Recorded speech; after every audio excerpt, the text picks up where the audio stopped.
Rishikesh Advanced Pain Clinic, Noppimayam Surgery Duram. For appointments 9155515563. Nagashaurya hero మీ తమ్ముడా అండి? అయ్యో,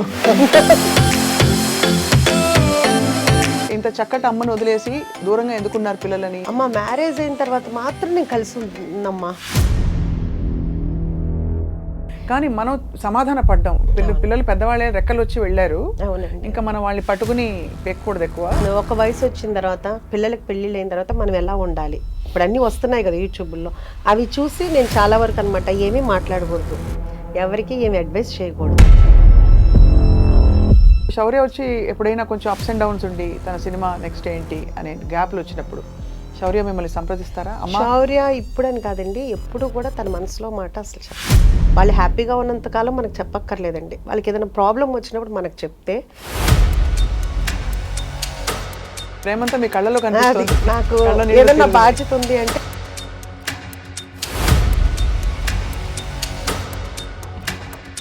రెస్టారెంట్ డిజైన్ చేసినప్పుడు ఎలాంటి వంటకాలు పెట్టాలి, ఏం చేయాలి అని రీసెర్చ్ చేశారా మీరు, లేకపోతే మీ అంతటా మీరే ఒక గట్ ఫీలింగ్తో పెట్టేశారా? ఫస్ట్ నుంచి ఇంట్లో నేను వండుకునే వంటలే ఇప్పుడు మన రెస్టారెంట్లో ఉన్నాయి. అనుకోకుండా ఈ కుక్కర్ పలావ్ అనేది లైమ్లైట్లోకి వచ్చేసింది. వచ్చిన ప్రతి ఒక్కళ్ళు మనకి 95% కుక్కర్ పలావ్ లేకుండా ఆర్డర్ చేయడం. కుక్కర్ పలావ్ అంటే బేసిక్గా మీరు అన్నీ వేసేసాక కుక్కర్లో పెట్టేసి ఆ ఇండివిజువల్ కుక్కర్ అలాగే సర్వ్ చేస్తారు. మాంసం పలావ్, కోడి పలావ్, రొయ్యల పలావ్, వెజిటబుల్. ఇప్పుడు అందరూ ఒక్కొక్కళ్ళు 50 సార్లు 60 సార్లు తింటున్నారండి. అక్కడికి వచ్చి కుక్కర్ పలావ్. జూనియర్ ఎన్టీఆర్ గారు వచ్చారా? ఆయన తెప్పించుకుంటారు. ఉపాసన గారు, రామ్ చరణ్ గారికి మొన్న ఏది కూడా క్లోజింగ్ స్టాక్ 2 కేజీలు మించి ఉండకూడదు, మిగిలిందని ఉంచుదా సమస్య లేదు. స్టాక్ అసలు థాట్ ఎవరిదండి కిచెన్ ఇలా పెట్టాలని చెప్పేసి? నాకు ఎప్పటి నుంచో ఉందండి, ఇప్పుడు 2011 నుంచి ఉంది. ఈ స్కీమ్ ఆఫ్ థింగ్స్లో మీకు ఇలా రెస్టారెంట్ ఎక్స్పాన్షన్ అవుతున్నప్పుడు మరి సినిమా ప్రొడక్షన్ అనేది ప్రస్తుతానికి అంటే స్టోరీస్ అయితే వస్తున్నాయండి.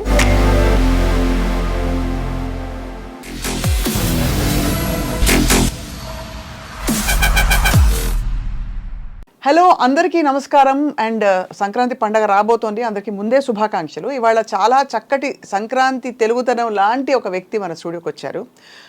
వారిని పరిచయం చేసే ముందు ఈ మధ్య కాలంలో బాగా హల్చల్ చేస్తున్న రెస్టారెంట్ పేరు వినే ఉంటారు అందరూ, ఉషా ముల్పూరీస్ కిచెన్, తెలుసు కదా. అండ్ అక్కడ అసలు కిచెన్ పెట్టడానికి, ఒక రెస్టారెంట్ పెట్టడానికి చాలా సాహసం కావాలి, చాలా ప్యాషన్ కావాలి. ఇంతకీ ఈ వ్యక్తి ఈ కిచెన్, ఈ బ్యూటిఫుల్ రెస్టారెంట్ పెట్టి ఏమి చేద్దామని, ఎందుకు అందరికీ అన్నం పెట్టాలనే ఆలోచన వచ్చింది. చక్కగా సెటిల్ అయిన పిల్లలు ఉండగా మరి ఇలాంటి ఒక సాహసోపేతమైన వెంచర్ ఎందుకు టేకప్ చేశారు? We have with us the one and only dynamic Usha Mulpuri garu. Welcome అండి. నమస్తే. నమస్తే అండి. అందరికీ ముందుగా సంక్రాంతి శుభాకాంక్షలు అండి. మీకు కూడా చక్కగా కలకలాడుతారు మీరు, తెలుగుదనం అంతా మీ మొహంలోంచి అలా. థ్యాంక్ యూ అన్నారు. ఇంతకీ మీకు నాగశౌర్య హీరో మీ తమ్ముడా అండి? అయ్యో, తెలుసు కదండి, మరి రెండో అబ్బాయి అండి. ఊరికే చెప్పారు కానీ ఎవరన్నా చూస్తే నమ్ముతారో చెప్పండి. అది అలా వస్తూనే ఉంటుంది. ఇప్పుడు అందరూ అలాగే ఉన్నారు కండి. మా మదర్స్ టైంలో కొంచెం డిఫరెంట్గా ఉండేవాళ్ళు, ఇప్పుడు మా ఏజ్లో అందరూ అట్లాగే ఉంటున్నారు. నేను ఒక్కదాన్నే కాదు. సో ఇంకా ఉండబట్టుకోలేక అడుగుతున్నాను. ఇంత మీరు చక్కగా యంగ్ అండ్ బ్యూటిఫుల్ అండ్ ఇంకేం చెప్పాలి, రేడియంట్గా కనిపించడానికి ఏంటి సీక్రెట్ ఉష గారు? అది భగవంతుడి బ్లెస్సింగ్స్ ఏనండి, ఇంకా అంతకు మించి ఏమీ లేదు. ఆయన ఇచ్చారు ఈ ఆకారం కానీ ఇది కానీ, మనం మంచి మనసుతోటి అందరికీ మంచి చేయాలి అనే మంచి థాట్, అంతకు మించి ఏమీ లేదండి. శౌర్య మంచి ముక్కు, అద్భుతమైన ముక్కు ఇప్పుడు ఎక్కడి నుంచి వచ్చిందో అర్థమైపోయింది. అందరూ అంటారు, సేమ్ అంటారు, అందరూ అంటారు. సో ఎలా ఉందండి జీవితం, ఎలా ఉంది మీ కిచెన్, ఎలా ఉంది వంటలు, ఎలా గుమగుమలు ఎలా ఉన్నాయి? చాలా చాలా బాగుందండి, బై గాడ్స్ గ్రేస్. నిజంగా అంటే అందరూ వంట చేస్తారు, అన్ని రెస్టారెంట్లు చాలా అందరూ బాగా ప్యాషన్గానే పెడతారు. కానీ నేను ఎక్కడో పెట్టినా కానీ అందరూ కూడా నా దగ్గరికి వచ్చిన వాళ్ళని నేను కస్టమర్స్ అని అనలేనండి, ఫ్యామిలీ ఎందుకంటే అందరూ నన్ను అలా ఫీల్ అవుతారు. ఓన్గా ఆంటీ అంటారు, లేకపోతే కనుక మా అమ్మాయి అంటారు వచ్చిన వాళ్ళు. మేము కొట్టేస్తాం ఆంటీ అన్నారంటే. అదే ఆ లాస్ట్ అంటే ఇది చెప్తే ఇది కదండి, చిన్న ఏజ్ నుంచి పెద్ద ఏజ్ వరకు కూడా అందరూ ఇష్టపడుతున్నారు. సో అది మాత్రం చాలా చాలా అంటే ప్రతి నిమిషం చాలా హ్యాపీగా అనిపిస్తుంది. ఎందుకంటే పెద్దలు చెప్తారు, మీకు తెలిసిందే, ఏం పెట్టి సంతోషపరచలేము మనం, ఒక్క ఫుడ్ పెట్టే మనం సంతోషపరచగలం. అందుకని మన దగ్గరికి వచ్చిన అందరూ నేను వెళ్ళి పలకరించుదామని నేను అడుగుతున్నప్పుడు ఎలా ఉంది, వాళ్ళే ఫస్ట్ ఎగ్జైట్, చాలా బాగుంది, అమ్మ చేతి వంటలాగా ఉంది, అబ్బో ఎప్పుడో తిన్నాం అమ్మమ్మ వంటలాగా ఉంది, ఇట్లా అందరూ లాస్ట్కి 70-80 ఇయర్స్ వాళ్ళు జెంట్స్ కూడా అంత బాగా చెప్తున్నారు అంటే నిజంగా నేను దేవుడికి వాళ్ళందరికీ కూడా చాలా చాలా థ్యాంక్స్ చెప్పుకుంటున్నాను మీ ద్వారా. మళ్ళీ మీ గ్రాటిట్యూడ్ ద్వారానే మీరు ఇంకా ఐ థింక్ 3-4 బ్రాంచ్లు ఎడాపెడా వచ్చేసి సిటీ అంతా కూడా అందరికీ అందుబాటులో మరింతగా రావాలని కోరుకుంటున్నాం. అవును, అంటే ఇప్పుడు కొంపల్లో ఒకటి వర్క్ జరుగుతుందండి, గచ్చిబౌలిలో చూస్తున్నాం. కాకపోతే ఎవరికాళ్ళు నేను అలా చెప్తే నాగోలు, వనస్థలిపురం, హయత్ నగరు, ఇట్లా బిహెచ్ఎల్ మా ఏరియాలో పెట్టరా అంటున్నారు. పెట్టాలి అంటే 1 by 1 పెట్టాలి కదా, అంటే గబగబా పెట్టేసేస్తే మళ్ళీ మన చెఫ్స్ని మళ్ళీ వాళ్ళందరికీ ప్రాక్టీస్ అవ్వాలి, అంతా అవ్వాలి అంటే 1 by 1 పెడదాం అనుకుంటున్నాను. అసలు థాట్ ఎవరిదండి కిచెన్ ఇలా పెట్టాలని చెప్పేసి? నాకు ఎప్పటి నుంచో ఉందండి, ఇప్పుడు 2011 నుంచి ఉంది. అప్పటి నుంచి పెడదాము అని అనుకుంటే పిల్లల రెస్పాన్సిబిలిటీస్ అవన్నీ ఉన్నాయి కదా, సో అప్పుడు కూడా ఏంటంటే చాలా కష్టం కదా అని వద్దు వద్దు వద్దు అన్నారు. ఇప్పుడు శౌర్యకి మ్యారేజ్ అయిపోయింది, పెద్దబాబు మ్యారేజ్ అయిపోయింది, సో ఎవరి లైఫ్లో వాళ్ళు బిజీగా ఉన్నారు. 1 year కొంచెం చాలా లోన్లీగా అనిపించింది. ఇంకా ఆ తర్వాత పెడదామని కూడా అనుకోలేదు యాక్చువల్గా. అది ఒక మనకు తెలిసిన వాళ్ళు గెస్ట్ హౌస్ కావాలని అడిగితే నేను బ్రోకరీ చెప్తే అతను ప్లేస్ చూపించాను. అది అంత బాగాలేదంటే ఒక పాతబడిన ఇల్లు అట్లా ఉంది, అది ఎట్లా గెస్ట్ హౌస్ పనికి వస్తుందని అతను అన్న తర్వాత ఇమ్మీడియట్గా నాకు అనిపించింది, ఓకే క్లౌడ్ కిచెన్ అయితే ఎట్లా ఉంటుంది అని అనుకుని అనగానే అప్పుడు దాకా వద్దనుకున్న ఇంక మా హస్బెండ్ కానీ మా బ్రదర్ అంటే కొంచెం డిప్రెషన్లో వెళ్తున్నా, ఎందుకంటే లోన్లీగా ఉండేటప్పుడు కప్పునాక ఇల్లు అంతా జనంతో ఉండిపోయా. ఇంక సర్లే క్లౌడ్ కిచెనే కదా అన్న ఉద్దేశంతో జాగ్రత్తగా చేసుకుందు కానీ సరే అన్నారు. ఓకే, ఆ క్లౌడ్ కిచెన్ వర్క్ జరుగుతుండగానే అక్కడున్న పిల్లలు కానీ వీళ్ళు అడిగేవాళ్ళు, ఇదేంటి ఇక్కడ సిట్టింగ్ ఉందా అని. సరే అదంతా అని చెప్పేసి ఒక 5 tables వేసాము. 5 వల్ల 10, 10 వల్ల 15, ఇప్పుడు ఒక 130-140 సిట్టింగ్ వరకు అయిందండి మనకి. సూపర్, అలా పెంచుకుంటా వెళ్ళాం. ఇదంతా సంవత్సరం లోపే అసలు ఇమీడియట్గా అది 2 monthsలోనేనండి. మనము September 24th to 2024 స్టార్ట్ చేసాము. November 10th కల్లా బాగా పికప్ అయిపోయిందండి. ఇంక అప్పటి నుంచి స్టార్ట్ అయిన ఫ్లోటింగ్ ఇప్పటి వరకు ఆగలేదు, బై గాడ్స్ గ్రేస్ అని అంటాను. మీరు ఎందుకు చాలా ఇన్స్పైరింగ్ అంటేనండి, మామూలుగా పిల్లలు సెటిల్ అయ్యాక మనకి పెద్ద అవసరం లేనప్పుడు ఎవరు ఏం చేయరు, వాళ్ళ లైఫ్లో ఏదో చేయాలనుకోరు. ఆ ప్యాషన్ని మీరు ఒక దానికి కార్యరూపం ఇచ్చి చక్కగా దాన్ని ఇంకా ఎక్స్పాండ్ చేయాలని చూడడం అనేది it's a very very inspiring thing చూసే వాళ్ళందరికీ కూడా. అంటే నాకు యాక్చువల్గా ఇప్పుడు కాదండి, నాకు నా పిల్లలు చిన్నప్పుడు కూడా ఒకటి బాగుండేది, ఒకటి ఆర్ఫనేజ్ హోమ్ పెట్టాలి, ఒక ఓల్డ్ ఏజ్ హోమ్ పెట్టాలి అనేది బాగుండేది. ఎందుకు పిల్లలు సెటిల్ అయిపోయిన తర్వాత ఇప్పుడు ఓల్డ్ ఏజ్ హోమ్ అనకూడదండి, సీనియర్ సిటిజన్స్ అనొచ్చు. అలాగా ఇప్పటికీ అదైతే మాత్రం బాగుంది. ఇది అయిన తర్వాత అది కూడా పెట్టాలని అయితే ఉంది, మరి దేవుడు ఎలా కరుణిస్తాడో తెలియదు. తప్పకుండా కరుణిస్తాడు. అంత నవ్వుతూ అడుగుతుంటే పైన దేవుడు కాదంటాడు. అంటే భగవంతుడు మనకి కాళ్ళు చేతులు అన్నీ ఇచ్చారండి. చిన్నప్పుడు ఖాళీగా కాకుండా ఏదో ఒక పని చేస్తే బాగుంటుంది అనేది నా ఫీలింగ్ యాక్చువల్గా. దట్ ఈస్ ట్రూ, చాలా చాలా మంచి ఆలోచన. కానీ అందరికి వచ్చే డౌటే, ఇప్పుడు పిల్లలు మామూలుగా పెళ్ళిళ్ళు అయిపోయి వాళ్ళు విడిగా ఎందుకు వెళ్ళిపోయారు, ఇంత చక్కటి అమ్మను వదిలేసి దూరంగా ఎందుకున్నారు పిల్లలని? అంటే ఇప్పుడు అనుకుంది కాదండి, అసలు నేను పిల్లలు చిన్నపిల్లలప్పుడే నేను డిసైడ్ అయ్యాను. సంసారం ఒక చదరంగం సినిమా చాలా ఇష్టమైన సినిమా నాకు. దాంట్లో సుహాసిని గారు చెప్తారు, రోజు ఇంట్లో ఉండి ఏదో ఒకటి అనుకునే కంటే కూడా వారానికి ఒకసారైనా కానీ కలుసుకుని హ్యాపీగా ఉందాం అందరూ అనేది. అది నా మైండ్లోకి ఎందుకో బాగా వెళ్ళింది. అలాగే కాకుండా శౌర్య కూడా చిన్నప్పటి నుంచి వాడు ఎందుకు అనేవాడో తెలియదు, వాడు 2nd class అట్లాగా, అమ్మ మ్యారేజ్ అయిన తర్వాత మాత్రం నేను కలిసి ఉన్నమ్మా, 2 మంచోళ్ళు ఒకటే చోట ఉండకూడదు అంట. ఏరా నేను మంచిదాన్ని నీకు తెలిసేమో, నీకు వచ్చే వైఫ్ ఎలా మంచిదని నీవు ఎలా అనుకుంటావు అది అనేదాన్ని సరదాగా అందరూ అనేవాళ్ళు. ఇంకా అలా ఫస్ట్ నుంచి ఫిక్స్డే కాబట్టి మ్యారేజ్ అవ్వగానే సెపరేట్, అంతకు మించి వేరే ఏమీ లేదు. లేదు ఏముండదు. అఫ్ కోర్స్ అది అది చాలా కామన్ గా జరుగుతున్నది అసలు మంచిది కూడానండి. కానీ మీరంతా చక్కగా గలగలగలా అని ఉన్నారు. మామూలుగా ఎక్కువ మాట్లాడరు, కొంచెం సీరియస్ గా ఉండేవాళ్ళంటే కొంచెం విడిగా ఉండడానికి ఇష్టపడతారు అనుకోవచ్చు. కానీ అదే అందుకే డౌట్ వచ్చి అడిగాను. అంటే గలగల మాట్లాడే వాళ్ళతో ప్రాబ్లం అండి. అది కూడా కదా గబాల్. అయితే నేను జాగ్రత్త పడాలన్నమాట. అంటే అలా అని కాదు, ఎందుకంటే ఏమో ఎవరి ప్రైవసీ వాళ్ళకు ఉంటే బాగుంటుంది, ప్రైవసీ ఉంటే అది బాగుంటుంది అని నా ఫీలింగ్. అంటే అందరు ఒక్కొక్కరికి ఒక్కొక్కటి ఉంటుంది, నాకైతే అలా అనిపిస్తుంది. ఎందుకంటే వాళ్ళ ఫ్రెండ్స్ వస్తారు, వాళ్ళ కంఫర్ట్ ఇదిగా ఉంటుంది. ఇప్పుడు నాకుంది, నా ఫ్రెండ్స్ నాకు కూడా వాళ్ళు ఉన్నారంటే రావటానికి వస్తారో రారో తెలియదు కదా, నా చుట్టాలు కానీ నా ఇది కానీ, నాకు ఫ్రీడమ్ నాకు ఉంటుంది. అదే అది యాక్చువల్లీ చాలా ప్రాక్టికల్ డెసిషన్. ఇప్పుడు మా చాలా మంది మా అత్తయ్యలు కానీ మా పిన్నులు కానీ అట్లా ఒకవేళ ఇన్ కేస్ హస్బెండ్ ఉన్నా లేకపోయినా వాళ్ళు కూడా అందరూ ఆడపిల్లలు ఉన్నా చక్కగా దూరంగానే ఉంటున్నారు, వస్తున్నారు 10 రోజులు ఉంటున్నారు వెళ్తున్నారు, కానీ ఎవరికాళ్ళు దూరంగానే ఉంటున్నారు. అది హ్యాపీగా ఉంటుంది ఎవరికైనా. అవును అవును. మీ కోడలు, కొత్త కోడలు గురించి చెప్పండి. కొత్త కోడలు అంటే బంగారం, ఇద్దరు కోడళ్ళు బంగారాలే. ఆ విషయంలో మాత్రం చాలా బాగుంటారు. ఒకళ్ళు మా అమ్మ అంటారు, ఒకళ్ళు మా అమ్మ అంటారు. అమ్మ ఒకళ్ళు, మా అమ్మ ఒకళ్ళు. పెద్ద కోళ్ళేమో అమ్మ అంటది, రెండో కోళ్ళేమో మా అమ్మ అంటది, డాడీ నాన్న అంటారు. ఇంకా అట్లా మనం ఏమీ చెప్పలేదు, వాళ్ళంతటా వాళ్ళే ఫస్ట్ నుంచి అట్లా పిలుస్తారు. మనం కూడా ఆ రోల్ని అలాగే ఫుల్ఫిల్ చేయాలని మనస్ఫూర్తిగా కోరుకుంటున్నాను. వాళ్ళు ఎలా పిలిచారో మనం కూడా అలాగే ఉండాలి అని. సో మరి శౌర్య పెళ్ళప్పుడు మెనూ డెసిషన్ మొదలుకొని అని మీరు ఎలా ఇన్వాల్వ్ అయ్యారు?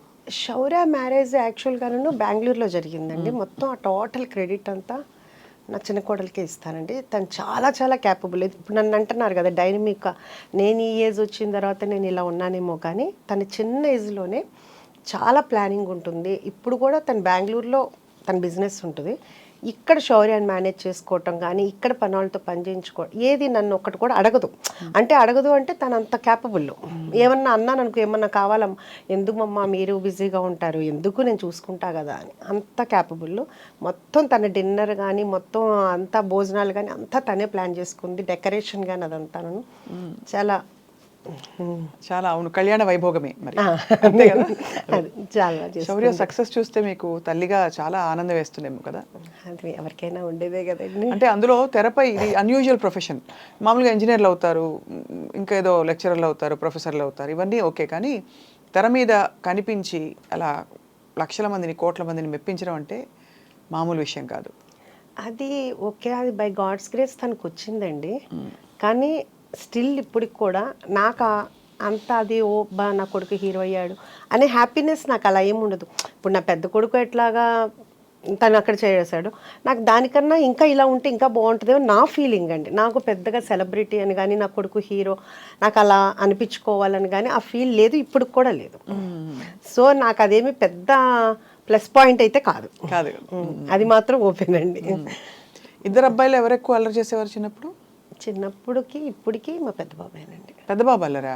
శౌర్య చూడడానికి అల్లరిగా కనిపిస్తారు, మీ పెద్ద అమ్మాయిని చూడలేదు కాబట్టి మేము చెప్పలేకపోతున్నాం. అసలు శౌర్య చాలా డీసెంట్ అండ్ కామ్ అండి. చాలా తన వలన ఎవరు ఇబ్బంది పడరు. ఇప్పుడు ఈ మాట విన్నప్పుడల్లా ఇంకో నేను ఇంటర్వ్యూలో కూడా చెప్తే, ఏంటి నా గురించి ఇలా చెడ్డగా చెప్తున్నావు అని మా పెద్ద అబ్బాయి అడిగాడు. వాళ్ళ ఆవిడ చూసి చెప్పిందంట, నీ గురించి అమ్మ ఇలా చెప్పారు అని. ఉన్నదే కదరా చెప్పాను అన్న. ఇప్పుడు వాళ్ళ అమ్మాయి కూడా డిట్టో వాడిని ప్రింట్ ఉంది ఇప్పుడు. అంతే కోపం, అంతే. శౌర్య అంటే మనవరాలు మీకు ఇంకా నాకు అసలు ఇందాకదే ఒక టప్ అని ఎలా అయిందనమాట, తల తిరిగింది, దిమ్మ తిరిగింది. ఇప్పుడు మనవరాలు అంటుంటే 1 year అయిపోయిందండి పాపకి, మొన్నే నవంబర్లో. సో మీరు నాయనమ్మ అయ్యారు. బట్ అమేజింగ్ అండి నిజంగా. అసలు అంటే the kind of passion you have to pursue and to do so many things. అది కదా, ఇది ఒక్కటే ఏంటంటే ఇంతలో ఏంటంటే దాన్ని మిస్ అవుతున్నాం. ఇంకా అంతకు మించి వేరే ఏం కాదు, ఇది చాలా ఎంజాయ్ చేస్తున్నాను. దాని దగ్గరికి వెళ్ళటం కానీ అలా కానీ లేకుండా ఉంది. ఓన్లీ మనం ఏంటంటే వీడియో కాల్లో చూసుకోవటం, ఇది చూస్తున్నాం. మొన్న వచ్చి ఒక 1.5 months ఉన్నారు, ఇంకంతే. దాన్ని అదొక్కటే మిస్సింగ్ అయితే ఇప్పుడైతే చాలా హ్యాపీగా ఉన్నాను అనమాట. మీరు వెళ్తూ ఉంటారు అమెరికాకి? ఇది వెళ్ళటానికి కుదరట్లేదు కదండి, ఇప్పుడు ఇది పెట్టుకున్నాను కదా, అందుకునే వెళ్ళటానికి. అవును కదా. మీరు మీ ఇష్టమైన పనితో మీరు సంఖ్యలు వేసేసుకున్నారు చాలా. అదే కదా, లేకపోతే అక్కడ బ్రాంచ్ పట్టడానికి వెళ్ళాలి కదా మరి. అంటే అక్కడ కూడా ఉందండి, ఇప్పుడు కాదు, ఆఫ్టర్ 1 year 2 years తర్వాత మాత్రం ప్లానింగ్ ఉంది. తప్పకుండా అక్కడ అయితే ఆల్రెడీ కనిపిస్తోంది, ఎందుకంటే అక్కడ తెలుగు వాళ్ళు మన ఇండియన్ ఫుడ్ ఇష్టపడే వాళ్ళు, తెలుగు భోజనాలు. ఇంతకీ మనకి యుఎస్ నుంచి డైలీ ఒక 20-25 మెంబర్స్ వస్తారండి. ఓహో, ఎలాగా? వాళ్ళు చూస్తారు కదా, వాళ్ళు ఇన్స్టాలో కానీ అన్నీ చూస్తారు కదా, వాళ్ళు టికెట్ కొనుక్కోగానే ఫస్ట్ ఒకటి పెట్టుకుంటారంటే ఎక్కడెక్కడికి వెళ్ళాలని తెలుసుకుందే కదా, బొటిక్స్కి వెళ్ళాలి, లేకపోతే గోల్డ్ షాప్కి వెళ్ళాలి, పలానా రెస్టారెంట్కి వెళ్ళాలి, చుట్టాల ఇంటికి వెళ్ళాలని దాంట్లో మన లిస్ట్ కూడా ఉంటుంది. సో కొంతమంది ఏంటంటే డైరెక్ట్ అంటే మన ఆంధ్ర వెళ్ళాలంటే ఫస్ట్ ఇటు వచ్చి ఆంధ్ర వెళ్తారు, లేకపోతే ఇక్కడ హైదరాబాద్లో ఉన్న వాళ్ళు గెట్ టుగెదర్ అని ఇలా పెట్టుకుంటారు. చాలా అసలు రోజు 20 డిఫరెంట్ డల్లాస్ అంటారు, ఆస్టిన్ అంటారు, నార్త్ కొరియన్ అంటారు, శాన్ ఫ్రాన్సిస్కో, ఒకటి కాదండి, ఆస్ట్రేలియా, దుబాయ్, అసలు ఇక్కడ కాదు అక్కడ ఎవరి కాళ్ళు ఎన్ని మా దగ్గర పెట్టండి అంటారు. వాళ్ళ అభిమానం అనమాట, ఎవరి కాళ్ళు మా దగ్గర పెట్టండి అంటున్నారు. డల్లాస్ అయితే కనుక బాగా ఎక్కువగా వస్తుంటారండి, తెలుగువారు ఎక్కువ ఉన్నారు కాబట్టి అక్కడ. ఇప్పుడు ఈ రెస్టారెంట్ డిజైన్ చేసినప్పుడు ఎలాంటి వంటకాలు పెట్టాలి, ఏం చేయాలి అని రీసెర్చ్ చేశారా మీరు, లేకపోతే మీ అంతటా మీరే ఒక గట్ ఫీలింగ్తో పెట్టేశారా? అసలు అదే ఆలోచన అట్లా ఏమీ లేదండి. కాకపోతే ఎప్పుడు మేము ఇంట్లో భోంచేసేటప్పుడు అందరూ శౌర్య ఫ్రెండ్స్, పెద్దబాబు మా హస్బెండ్ ఫ్రెండ్ అందరూ కూర్చునేటప్పుడు ఎప్పుడు కూడా మామూలుగా అబ్బా ఈ ఫుడ్ కనుక బయట ఉంటేనా సూపర్ ఉంటుంది అని ప్రతి ఒక్కళ్ళు అనేవాళ్ళు, కానీ పెడతానంటే వద్దనేవాళ్ళు. అలా ఫస్ట్ నుంచి ఇంట్లో నేను వండుకునే వంటలే ఇప్పుడు మన రెస్టారెంట్లో ఉన్నాయి. ఫస్ట్ థాలీ పెట్టానండి, అంటే సౌత్ ఇండియన్ ఉంటుంది, చైనీసు, నార్త్ ఇండియను, తండూరి కాకుండా నేను కుక్కర్ పలావ్ అనేది ఒక 5 కుక్కర్లు కొన్నానండి. అది ఇప్పుడు దాకా ఎవరికీ తెలియదు కదా అన్న ఉద్దేశంతో నేను కుక్కర్ పలావ్ ఇంట్లో చేసినట్టు చేద్దాము, ఎవరి కుక్కర్ వాళ్ళకే రెడీ చేసి ఇద్దాము అని ఒక 5 కుక్కర్లు కొన్నాను. తాళి ఒకటి పెట్టానండి. తాళి పెడితే ఒక 1 month బాగా నడిచిందండి. ఆ తర్వాత ఈ తాళీలో మొత్తం అండి అన్నం, పప్పు, కూర, అన్ని మొత్తం అండి, చాలా అంత మజ్జిగ పులుసు, పచ్చి పులుసు, పప్పుచారు, రసము, ఒక పులిహోర, లేకపోతే ఏదైనా ఫ్లేవర్ రైస్, ఒక స్వీటు, పప్పు కూర, ఒక ఫ్రై, రోటి చట్నీ, మొత్తం అన్ని కర్రీ, అన్ని పులుసు, అన్ని అంతా అది బాగా ఉందండి. అది బాగా పెట్టాలని అనిపించేది, పెట్టాము. అలా ఒక 1 month రన్నింగ్ అయింది, బాగుంది. కానీ తర్వాత అనుకోకుండా ఈ కుక్కర్ పలావ్ అనేది లైమ్ లైట్లోకి వచ్చేసింది. వచ్చిన ప్రతి ఒక్కళ్ళు మనకి 95% కుక్కర్ పలావ్ లేకుండా ఆర్డర్ చేయరండి కంపల్సరీగా. సో ఆ బిజీలో ఈ తాళి అనేది వెనక్కి వెళ్ళిపోయింది. ఇంకా దాంతో ఏంటంటే ఇప్పుడు తాళి ఆపేసాము. ఆ ప్లేస్ కూడా కొంచెం చిన్నది మనకి, సో 2 కావాలంటే కనుక కష్టం అవుతుంది. రేపు కొంపల్లో పెట్టేటప్పుడు అయితే తాళి ప్లాన్ ఉందన్నమాట. ఓకే, కుక్కర్ పలావ్ అంటే బేసిక్గా మీరు అన్ని వేసేసాక కుక్కర్లో పెట్టేసి ఆ ఇండివిజువల్ కుక్కర్ అలాగే సర్వ్ చేస్తారు? అంతేనండి, అంతే. అది కూడా ఎట్లా అంటే కనుక ఎవరి కుక్కరు అప్పుడు పొయ్యి మీద నుంచి రాగానే ఫస్ట్ డైరెక్ట్ వెళ్ళిపోవాలంటే మీకు పొగలు కక్కుతా వస్తుంది అనమాట. అందుకుని మనకేంటంటే ఇప్పుడు ఫస్ట్లో చాలా ఇబ్బంది అయింది. ఇప్పుడు ఏంటంటే ప్రీ ఆర్డర్ ఉందండి, వాళ్ళు వచ్చే ముందే కాల్ చేస్తారు. కాల్ చేస్తే మనం అన్నీ చేసి పెడతాము. వాళ్ళు వచ్చిన తర్వాత మనకు చెప్తే అప్పుడు మనం ఆన్ చేస్తాము. అప్పుడు 20-25 minutes పడుతుంది. వీళ్ళు ఈలోపు సూప్స్ లేకపోతే కానీ స్టార్టర్స్ అయ్యేలోపు అది కూడా వచ్చేది. ప్లానింగ్ కావాలి. ఇప్పుడు చాలా హ్యాపీగా ఉందండి. కాకపోతే ఇప్పుడు కుక్కర్ పలావ్లో మళ్ళీ ఫ్లేవర్స్ ఒకటి పెంచామండి. ఎలాగా అంటే ఫస్ట్ ఏమో మాంసం పలావ్, కోడి పలావ్, రొయ్యల పలావ్, వెజిటబుల్. ఇప్పుడు అందరూ ఒక్కొక్కళ్ళు 50 సార్లు 60 సార్లు తింటున్నారండి అక్కడికి వచ్చి కుక్కర్ పలావ్. ఇంకా వాళ్ళకి బోర్ కొట్టలేదేమో కానీ వాళ్ళు అలా తింటుంటే నా మనసుకు నచ్చట్లేదు. అసలు యాక్చువల్గా వాళ్ళు ఎవరూ అడగలేదు. అంటే ఒక తల్లిగా అనిపిస్తుంది కదా, అబ్బా పిల్లలకి ఏదో ఒకటి చేసి పెట్టాలి అనే ఫీల్ ఉంటుంది కదా. అట్లా నా దగ్గరికి వచ్చేవాళ్ళు వాళ్ళు బోర్ కొట్టకుండా అదే తింటున్నారు, కానీ వాళ్ళకి ఏదో ఒకటి చెయ్యాలి అని ఇప్పుడు ఏంటంటే అన్నిట్లో పండుమిర్చి ఫ్లేవర్ కలుపుతాం, మటన్ కానీ వెజిటబుల్లో కానీ లేకపోతే కోడి పలావ్లో కానీ, అట్లాగే గోంగూర, అలాగే చింతకాయ, అలాగే అదేంటి ఇంకా అట్లా వాళ్ళకి ఏ ఫ్లేవర్ కావాలంటే మనం వాళ్ళకి అన్నీ చేసి పెడుతున్నాం అనమాట. శౌర్యకి వంట వచ్చండి? శౌర్య బాగా వచ్చండి. అంటే వంట వచ్చా అంటే రుచులు తెలుసా అని? చాలా బాగా అండి, చాలా బాగా. అసలు చాలా ఫుడ్డీ అండి. కాకపోతే ఇప్పుడు లక్ష్య సినిమా అంటే 2019 నుంచి డైట్లో ఉంటుంది. ఇది పాపం సినిమా వాళ్ళకి అదొక ఇబ్బంది కదండి అవునవును. సినిమా ఇండస్ట్రీలో ఉంటే చాలా especially ఇప్పుడు హీరోలుగా. అసలు తినమన్నా తినట్లేదండి. ఇప్పుడు ఏంటంటే మొన్న వచ్చాడు, వచ్చి ఏరా ఏం తింటావు అంటే అమ్మ నాకు వద్దమ్మా అన్నాడు. అదేంట్రా ఏదో ఒకటి అంటే నేను సలాడ్ తిన్నా అంటే మేము సలాడ్ చేస్తా ఉంటాం. ఓహో మీరు సలాడ్ కూడా చేస్తారా అని ఇంకెళ్ళేటప్పుడు అన్నాడు. సరే ఈసారి చూడు నువ్వు నా సలాడ్ ఎంత బాగుంటుందో. ఓకే అందరికీ మేమేం చేయమేమో కానీ మా చెఫ్ చేస్తారు చాలా బాగుంటుంది మేము తింటాము అన్న. అదే అండి అందుకని ఇప్పుడు మాత్రం చాలా డైట్లో ఉంటున్నాడు. అవును చాలా కష్టం కదా. మీరు మరి రెస్టారెంట్లో ఆఫ్ కోర్స్ భోజనం దగ్గర ఉప్పు కారం నూనె పడకపోతే కష్టం, మంచి రుచిగా ఉండాలంటే. మరి మీకు ఆలోచన వచ్చినప్పుడు హెల్తీగా పెట్టాలా ఇలా చేయాలా హెల్త్ రెస్ట్రిక్షన్స్ ఉంటాయా అని మీరు ఏం ఆలోచించారు ఉష గారు? అంటే నేను మనమైనా ఇంట్లో కూడా చేస్తాం కదా, ఇప్పుడు ఇంట్లో కూడా ఆలోచిస్తాం కదా. అంటే నేను ఇంట్లో ఎప్పుడు అలా ఆలోచించలేదండి. ఎవరన్నా డైట్ చేస్తాననే నేను ఒకటే చెప్తాను, డైట్ ఎందుకు చేయాలి, తినేటప్పుడు తినండి, ఎక్సర్సైజ్ చేసేటప్పుడు ఎక్సర్సైజ్ చేయండి. పడాల్సింది పడాలి, భగవంతుడు ఇచ్చాడు తినటానికి. ఇప్పుడు అంతే కదండి. ఎప్పుడో అంటే ఒక ఏజ్ వచ్చిన తర్వాత ఎలాగో తప్పదు, ఇప్పుడు నుంచి డైట్ ఎందుకు అని నాకు ఇప్పుడు కూడా దాని విషయంలో మాత్రం నేను దానికి ఏకీభవించను, ఎవరైనా చేస్తానని ఒప్పుకోను. పిల్లలు అనేది తినాలి, ఫుల్గా తినాలి అని. అందుకని నేను మా పిల్లలకి కానీ మా ఇంటి దగ్గరికి వచ్చిన అందరికీ ఫుల్గా పెట్టడమే నాకు అలవాటు. అలాగే తినేవాళ్ళు అందరూ. సో ఇప్పుడు కూడా నేను ఎక్కడ కూడా మన దగ్గర శౌర్య అడిగాడు, చెప్పాడు అమ్మ ఏంటమ్మా నీకు జీడిపప్పు, మీకు ఏమైనా జీడిపప్పు తోట ఏమైనా ఉందా అని అడుగుతున్నారు నన్ను అందరూ. ఏంటి జీడిపప్పు నెయ్యి బాగా వేస్తున్నావు అంట కదా, బాగా పేరు వచ్చింది అన్నాడు. అవునరా మరి వాళ్ళు తినాలి కదా మంచిగా ఉంటుంది కదా అని చెప్పి. అందుకే మన దగ్గర జీడిపప్పు నెయ్యి అన్నీ ప్యూర్ ఉంటాయండి. అంత ఫ్యాట్ ఫుడ్ అని అనుకున్న రోజు తినరు కదండి, వారానికి ఒకసారి తింటారేమో. కానీ ఒకటి మన దగ్గరికి వచ్చేవాళ్ళు నేను రోజు మాట్లాడుతూ ఉంటాను, రోజు అంతమంది వచ్చేటప్పటికి నాకు కొంచెం మెమరీనే మామూలుగా తక్కువ. సో అడుగుతుంటాను ఏమ్మా ఎలా ఉంది, ఇది 11వ అండి, ఇది 50వ అండి, మీరు మమ్మల్ని పలకరించారండి, మేము హర్ట్ అవుతున్నాం, మీరు మమ్మల్ని గుర్తుపట్ల, ఇట్లా అంటుంటారన్నమాట అండి. సో అందరూ చాలాసార్లు వచ్చేసే ఉంటారు, ఈ వారంలో 3వ అండి ఇది, అట్లా చెప్తుంటారు. సో వీళ్ళందరూ ఇంత ఆదరించినందుకు నిజంగా వాళ్ళందరి నాకు ప్రతిసారి వాళ్ళు వస్తున్నప్పుడల్లా నాకు అసలు దేవుడు పంపించిన వాళ్ళకి మళ్ళీ అనిపిస్తారండి. ఎందుకంటే నేను లోపల పెట్టాను, మన యాంబియన్స్ కూడా ఎంజాయ్ చేస్తామని అంటారు, నాకు దాంట్లో అర్థం అవ్వదు. మీరు ఒకసారి చూసి చెప్పండి, అందరూ మీ యాంబియన్స్ని ఎంజాయ్ చేస్తున్నామండి అంటారు, చాలా నార్మల్గా ఉంటుందండి. అంటే వాళ్ళ అభిమానమో మరి ఏమో అర్థం కాదు. అట్లా నాకు ప్రతి ఒక్కళ్ళు కూడా నా ఫ్యామిలీలాగా అనిపిస్తారు. వాళ్ళు కూడా ఏంటంటే నేను వెళ్ళంగానే వాళ్ళు చాలా సంతోషంగా నాతో మాట్లాడతారు, మీకోసమే వచ్చామండి, మీ యూట్యూబ్ చూసాము, మీ ఇంటర్వ్యూ చూసాము అని అంత అభిమానంగా వస్తుంటే వాళ్ళందరినీ అసలు ఇప్పుడు నా పిల్లలు కొంచెం దూరంగా ఉన్నా కానీ అది మర్చిపోతున్నాను అనమాట. అంత చాలా ఆనందంగా ఉంది.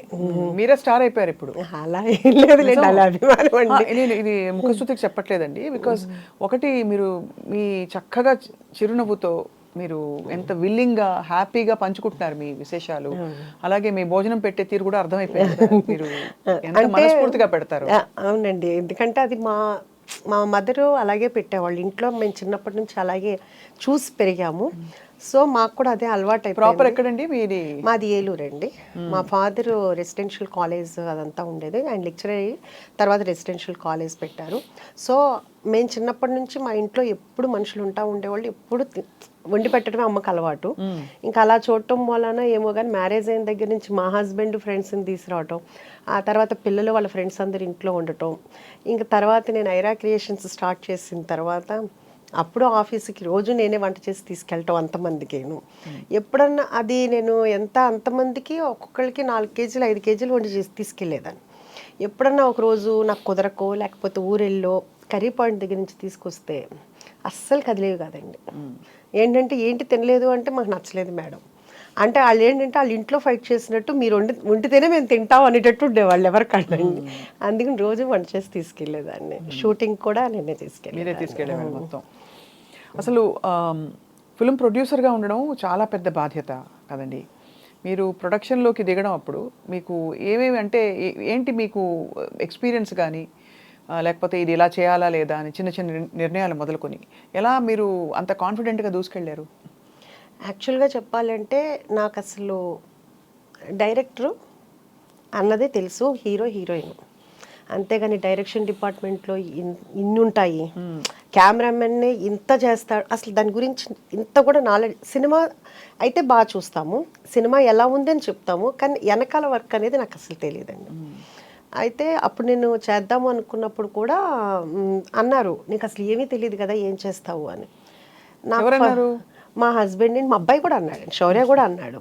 కానీ నాకు ఇప్పటికీ కూడా ఏదైనానండి చెయ్యలేను అమ్మో అని ఇప్పటికీ ఏది అనుకోను. ఏదైనా కానీ చేద్దాం. ఒకటి ఏంటంటే ఇంగ్లీష్ రాదండి, అదొకటి పెద్ద ప్రాబ్లము.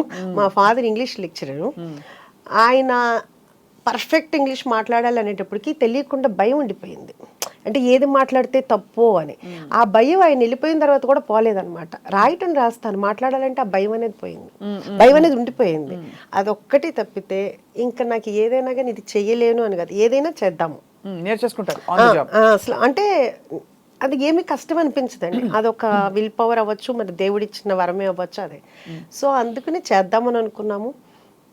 అలాగే అనుకుని వెళ్ళాము, నేర్చుకున్నాము, 1 by 1 అలాగే చేసుకుంటా వచ్చాము. మీ వారి సపోర్ట్ వీటన్నిటిలో? మూవీస్లో తను ఆర్ట్ దాంట్లో ఇన్వాల్వ్ అయ్యేవాళ్ళండి. ఇంక మిగతాదంతా కూడాను శౌర్య కథలో చూసుకునేవాడు, డైరెక్టర్ కానీ వాళ్ళు కానీ. ఇంక మిగతా ప్లానింగ్ అంతా కానీ మొత్తం అంతా నేను చూసుకునేవాడు, అకౌంట్స్ కానీ ఏదైనా కానీ మొత్తం చూసుకునేవాడు. సో అయితే మీరు మొత్తం వెల్ రౌండెడ్, మోస్ట్ ఏం చెప్పాలి, కంప్లీట్ సంపూర్ణమైన మహిళ. అలా ఏమీ లేదండి, ఇంకా చాలా నేర్చుకోవాలి, ఇంకా చాలా చేయాలి. నేర్చుకోవాలి కంటే కూడా మీకు అంబిషన్స్ ఉన్నాయి కాబట్టి చాలా మంది ఆ అంబిషన్స్ ని ఇందాక చెప్పినట్టు పక్కకు పడేస్తారు. సో మీరు విమెన్కి ఏం చెప్తారు ఉషా గారు? అంటే నేను అదే అందరికీ, అంటే ఉమెన్కి చెప్పేంతటి దాన్ని నేను కాదు, కానీ ఎవరికి ఇష్టమైన దాంట్లో. అంటే ఇప్పుడు నేను ఇలా చేస్తున్నాను కాబట్టి మీరు చేయాలని నేను చెప్పను. వాళ్ళకి ఫ్రెండ్స్తో తిరగాలనుకుంటే ఫ్రెండ్స్తో వెళ్ళొచ్చు. అంటే ఇప్పుడు దాకా పిల్లలే ప్రపంచం అన్నట్లుగానే బతుకుతారండి అందరూ కూడా, ఎవరైనా అందరూ అంతే. ఇంకేంటంటే మనకి ఇంకో లైఫ్ ఉండదు. తర్వాత పిల్లలు వెళ్ళిపోయిన తర్వాత అసలు ఒక్కసారిగా అసలు ఏంటంటే ఖాళీ అయిపోతుంది. అసలు పిల్లల నుంచి ఎలా డిటాచ్ అవ్వాలి చెప్పండి, అది చాలా పెద్ద పాఠం అవుతుంది చూసే వాళ్ళకి. అది కరెక్టే. డిటాచ్మెంట్ అంటే అదేదో వదిలేసుకోవడం కాదండి, కానీ మనం సమాధాన పడ్డాం. పిల్లలు పెద్దవాళ్ళే రెక్కలు వచ్చి వెళ్ళారు, ఇంకా మనం వాళ్ళని పట్టుకుని పెక్కకూడదు ఎక్కువ అని తెలుసుకోవడం. అంటే నేను కూడా మీరు అడిగినట్టు ఏంటంటే నేను కూడా చాలా చూస్తుంటా. అంటే మనకు తెలిసిందే మనం అనుకోదు, ఒక వయసు వచ్చిన తర్వాత పిల్లలకి పెళ్ళిళ్ళు అయిన తర్వాత మనం ఎలా ఉండాలి, ఇప్పుడు అన్నీ వస్తున్నాయి కదా యూట్యూబ్లో, అవి చూసి నేను చాలా వరకు అనమాట ఏమీ మాట్లాడకూడదు, ఎవరికి ఏమి అడ్వైస్ చేయకూడదు, వాళ్ళు ఏం చెప్పినా మనం ఓకే చెప్పాలి. ఎందుకంటే వాళ్ళు మాకంటే క్లారిటీగా ఉన్నారు, మెచ్యూరిటీగా ఉన్నారు, వాళ్ళకి మనం చెప్పేంత టోళ్ళం కూడా కాదు. సో మనము వాళ్ళు ఏం చేసినా ఓకే బాగుంది అని ఒక్క మంచి మాట మాట్లాడి, ఒకటి మనం ఇది వద్దు అని చెప్పినంత మాత్రం వాళ్ళు మానరండి, అంటే మా పిల్లలని కదా ఎవరైనా. సో అందుకని వాళ్ళు ఎవరేం చెప్పినా కానీ బాగుంది, మీకు తెలుసు కదా అని నేను మీరు చేసుకోండి అని మనం చెప్పితే మన గౌరవం నిలబడుతుంది, వాళ్ళకే హ్యాపీగా ఉంటుంది అని నేను అనుకుంటున్నానండి. అది నా ఫీలింగ్, అది అదే నేను పాటిస్తున్నాను ఇప్పుడు. అంటే బట్ పిల్లలు వచ్చి అడుగుతారు, ఇప్పుడు శౌర్య వచ్చి ఎప్పుడైనా కొంచెం అప్స్ అండ్ డౌన్స్ ఉండి తన సినిమా నెక్స్ట్ ఏంటి అనే గ్యాప్లు వచ్చినప్పుడు శౌర్య మిమ్మల్ని సంప్రదిస్తారా? శౌర్య ఇప్పుడని కాదండి, ఎప్పుడు కూడా తన మనసులో మాట అసలు చెప్పడండి, ఎవరికి చెప్పడండి. శౌర్యకి సీక్రెట్స్ చాలా ఉన్నాయన్నమాట. సీక్రెట్స్ కాదండి, వాడు ఏమంటే ఇప్పుడు మా పెద్ద బాబు ఉన్నాడు అనుకోండి, ఈ రోజు కూడా కూతురు పుట్టిన తర్వాత కూడా వాడికి ఏదైనా చిన్న ప్రాబ్లం వస్తే అర్ధరాత్రి 3 ఫోన్ చేసి చెప్తాడు. అప్పుడు కూడా ఏంటమ్మా పడుకున్నావా అంటాడు, 3 పడుకోక ఏం చేస్తారా అంట, ఏంటి నాకు ఈ ప్రాబ్లం వచ్చింది అంటాడు. శౌర్య అదే తిడతాడు, ఏంటా ఇంక ఏజ్ వచ్చిన తర్వాత కూడా నువ్వు సాల్వ్ చేసుకోవాలి నీ ప్రాబ్లమ్ని, అమ్మకి చెప్తావేంటని. ఇప్పుడు కాదండి, ఒక 5-6 years నుంచి చెప్తూనే ఉంటాను. సో శౌర్య ఇప్పుడు కాదండి, చిన్నప్పటి నుంచి కూడా అసలు చెప్పడు. కానీ నాకు మా పెద్దబాబులాగా ఉంటే ఇష్టం, శౌర్యలాగా ఉంటే ఇష్టం ఉండదు. ఎందుకంటే మదర్కి అనేది ఏదైనా ఏ టైంలో ఉన్నా మనకి ఓపిక ఉన్నంత కాలం వాళ్ళకి ఏ ప్రాబ్లం వచ్చినా మనం సాల్వ్ చేయగలిగేంత, పోనీ ఏదైనా ఒక మాట అన్నా చెప్పగలుగుతాం. వాళ్ళు హ్యాపీగా ఉన్నంత కాలం మనకు చెప్పక్కర్లేదండి. వాళ్ళకి ఏదైనా ప్రాబ్లం వచ్చినప్పుడు మనకు చెప్తే మనకున్న అనుభవంతో కానీ మనకి ఏదన్నా కుదురుతుందో చేయగలుగుతాం కాబట్టి మనకు అదొక హ్యాపీనెస్ ఉంటుంది. వాడి మనసులో ఏం జరుగుద్దో ఏంటో చిన్నప్పటి నుంచి ఇప్పటి వరకు ఎప్పుడు ఏమి చెప్పడండి. అది అందుకని నాకు పెద్ద బాబే నచ్చుతాడు శౌర్య కన్నా. మీరు పెట్టండి శౌర్య నచ్చలేదు అని చెప్తారు, ఏమన్నా పెడితే అయిపోయింది కదా. కానీ అమేజింగ్ థింగ్ ఏంటంటే మీరు ఎంత గలగలాని మాట్లాడుతూ మీ ఎమోషన్స్తో టచ్లో ఉంటూ చాలా ప్రాక్టికల్గా ఉంటున్నారు ఉష గారు. చాలా మందికి అది సాధ్యం కాదు, ఎందుకంటే పిల్లలు వెళ్ళిపోయాక డిప్రెస్ అయిపోతారు బాగా. అండ్ మీరు అన్నది డిప్రెషన్ ఇస్ రియల్ అండి. చాలా చాలా పిల్లల్ని అందులో అంటే మీకు అందులో చాలా చిన్న చిన్న వయసులో పిల్లలు పుట్టేసి ఉంటారు. అవునండి. అందుకనే మీరు ఇంత అంటే యూర్ ఏబుల్ టు ఇంత ఎనర్జీతో మీరు ఇంకా కొనసాగుతున్నారు పిల్లలు పెద్దవాళ్ళు అయ్యాక కూడా.